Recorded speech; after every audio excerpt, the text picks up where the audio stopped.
preparada, preparado, tem como referência o livro Anamnese e Exame Físico, da professora Alba Lúcia Boturro. E começando pelo exame neurológico locomotor, é importante que nós, enfermeiros, saibamos quando fazer e por que fazer o exame.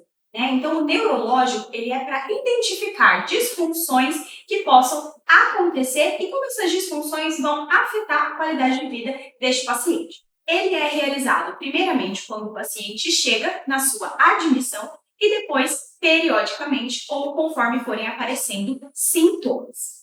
Primeiramente, nós começamos com a anamnese. A anamnese ela vai contemplar tanto a história da doença como a história pessoal. Por exemplo, história pessoal. As condições de alimentação e de habitação. Deficiências de vitaminas, por exemplo, podem ter disfunções neurológicas, podem causar disfunções neurológicas. Vícios, trabalho, o próprio estresse, as condições emocionais e os antecedentes familiares. É importante questionar a respeito dos antecedentes desse paciente se eles tinham alguma disfunção neurológica. Além disso, a história da doença deve levar em consideração o início e a evolução dos sintomas, a alteração do ritmo do sono, perdas de consciência que podem acontecer, possíveis traumas, acidentes ou cirurgias que esse paciente passou ao longo do tempo, ao longo da sua história de vida. Em relação aos itens que nós vamos avaliar, são 9 itens e nós vamos discorrer rapidamente a respeito de cada um deles.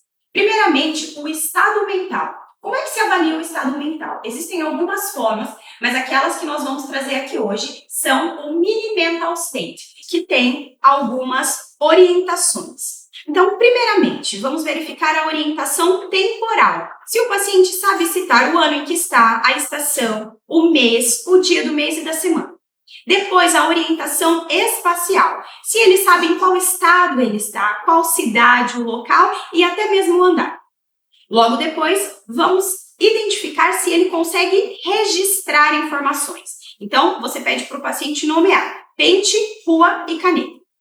Logo em seguida, vamos para a parte de cálculo. Então, fazer contas simples, por exemplo, de subtração.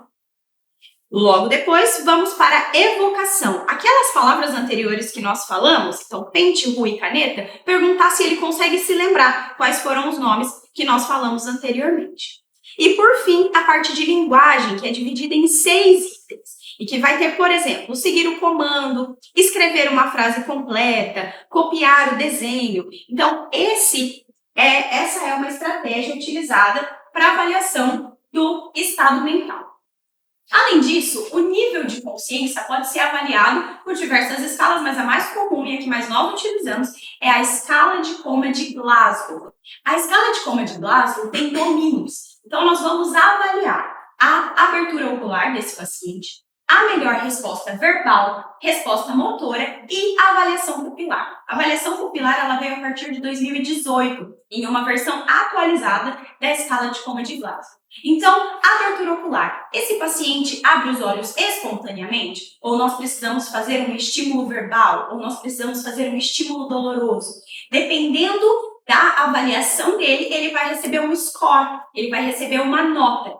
Então, resposta verbal, é um paciente confuso ou é um paciente orientado? A resposta motora, é um paciente que tem movimentação espontânea ou não? E a resposta pupilar, quando você soma as 3 notas da ocular, da verbal e da motora, você vai diminuir os pontos ou não, caso você não tenha fotorreação, não tenha atividade nessa pupila. Mais para frente nós vamos falar a respeito da avaliação pupilar em específico.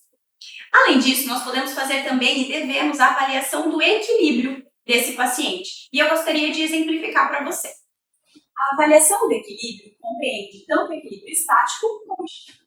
Para a avaliação do equilíbrio estático, é necessário solicitar ao paciente que ele fique em pé, com os pés unidos, e as mãos junto às coxas, de olhos fechados, equivalente então ao teste de Holter.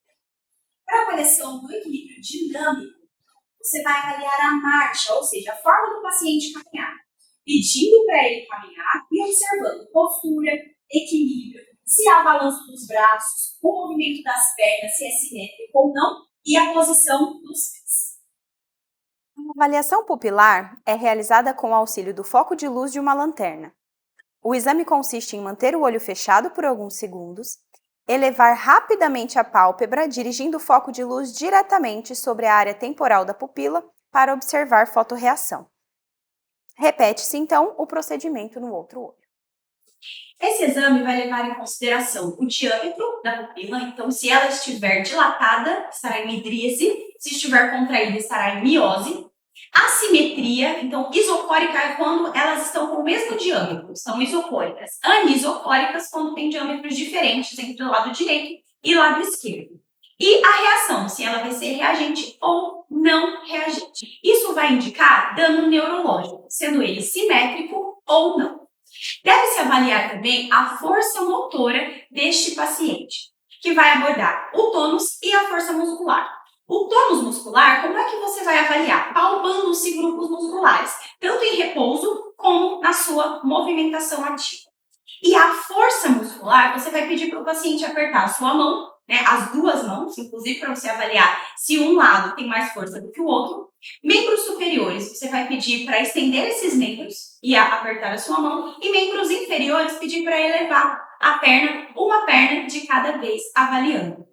Além disso, pode-se avaliar também os reflexos, que é uma resposta involuntária do organismo a um estímulo, podendo ser um reflexo cutâneo, superficial, ou então um reflexo tendinoso profundo.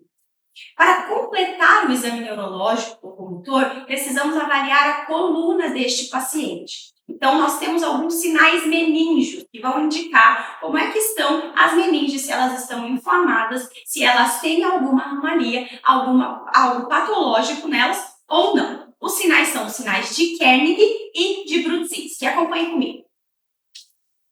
O sinal de Kernig é pesquisado colocando-se o paciente em decúbito dorsal, flexionando a coxa sobre a bacia em ângulo reto e depois realizando a extensão da perna sobre a coxa, observando-se resistência, limitação ou dor com a manobra. Considera-se a prova positiva quando o paciente referir dor ao longo do trajeto do nervo ciático ou tentar impedir o movimento.